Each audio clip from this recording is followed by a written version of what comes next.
What's up guys? Another day, another vlog naman tayo guys. So, dito tayo sa lungsod ng Salog kasi mag-blood donation tayo guys. So, first time natin nag-blood donation guys. So, medyo kabahan tayo kasi first time tayo guys. Kaya guys, i-screening na yung dugo ko kung anong klaseng dugo ko. And guys, parang namutlaan ako dyan guys para hindi ko lang makuha yung pakiramdam ko, parang makulaps na ako guys kasi nakita ko yung dugo ko na pinalatis kung anong klase. Yan guys, kung anong klaseng dugo natin. Pero dati guys, napacheck na ako ng dugo, E+ ko talaga yung dugo ko guys, pero i-check natin ulit kung anong blood typing tayo guys. And guys, confirm na E+ pa rin yung kuha natin, yung dugo. And guys, para namutlaan ako dyan guys, so hindi ko talaga yung mapakali kung para mamatay na ako nito guys. Hindi naman ako mapakuha sana guys, napilitan na ako guys, yung asawa ko guys laging nagkulit, mahirap talaga siya, gusto niya kunan talaga ako ng dugo. And guys, doon na tayo sa kabilang step na naman tayo. Bigay natin dito kung para mabigyan tayo ng bag para sa dugo, parang lagaya ng dugo guys ba. And guys, para namutlaan ako dyan guys, so hindi ko na makakali yung mukhaan ko. Sabi ko ng asawa ko makakulaps na ako nito, pero hindi siya maniwala sa akin guys. Parang mamatay na ako dito guys. So naghingi ako ng exhaler siya guys kasi parang namutla na ako. Bilar-bilar po gagabi yan guys kasi nag-inuman kami sa mga barkada ko. Dami yung naubos na Red Horse.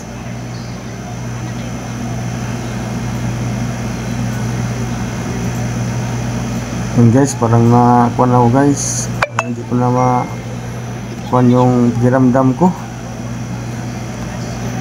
Mahirap talaga ba sa first time ka mag-donation ng dugo? Pero masarap mapagkatapos guys kasi parang yung pakiramdam mo yan guys. So nagkuha ako ng auxiliary guys, parang nahihina na ako.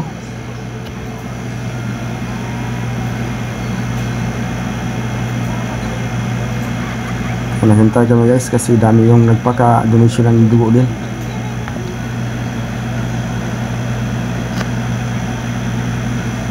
Pero yung mga kasamaan ko guys, grabe guys, na may kasampu na sila nagpakuha ng dugo. Isa din, yung isang lalaki guys, so pangatlo din siya nagpakuha ng dugo. Pero kaya nag-challenge ako na nawala yung kuwan ko, kaba.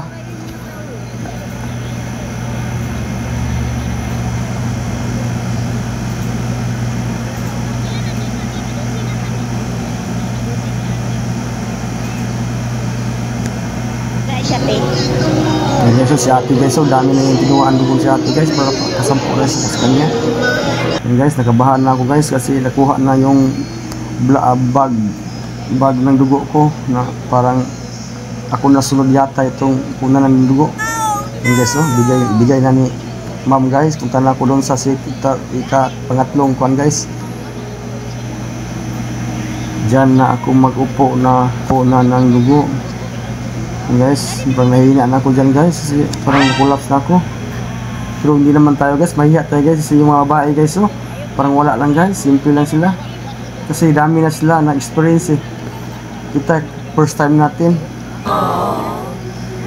kaya takot talaga basta first time guys. Okay, so kailangan ng dugo guys, kaya nagsuot na ako ng sunglass para hindi malaman na yun na mata ko nakapikit lang, hindi tumingin sa nagkuha ng dugo guys. Natulog na ako yan guys para hindi ko makita yung karayong guys ba pumasok sa kuwan ko, malaking ugat.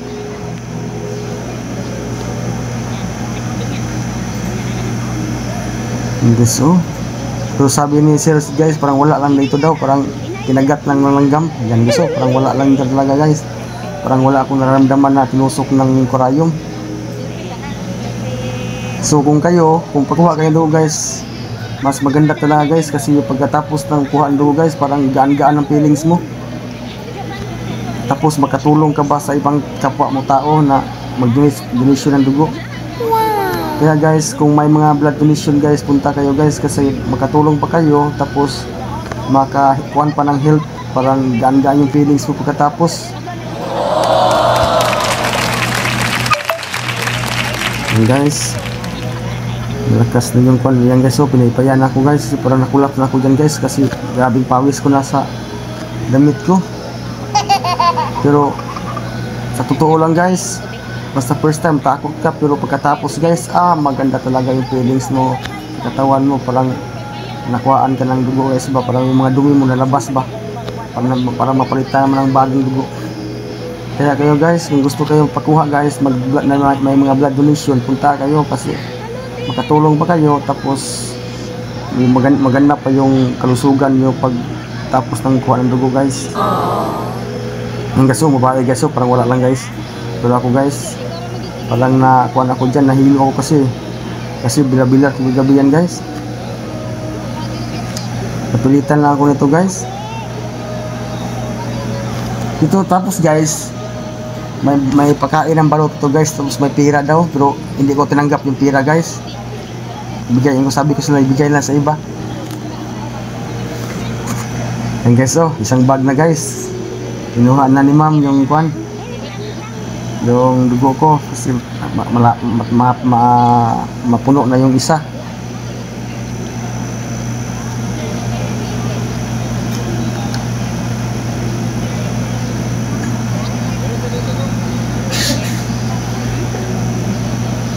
And guys, natulog na ako dyan guys, kasi parang nahilo na ako, kasi yung pawis-pawis na ako eh.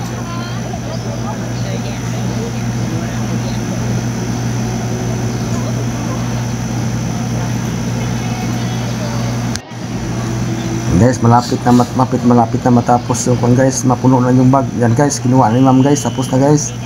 Pero nakapikit lang yung mata ko, parang wala akong binunot yung karayom. Parang hindi ko alam, parang hindi masakit. Yan, natapos na guys talaga guys. Pero nahilo ako dyan guys, kasi wala ako nahilo na kuha ng dugo. Pinahilo ako sa bilar guys, na bilar. Walang saktong tulog, tapos kinuha ng dugo. Mahirap guys.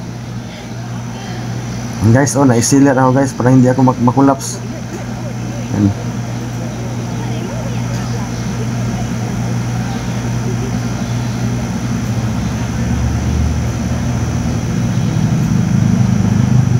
Yan guys, natapos na. Thank you for watching.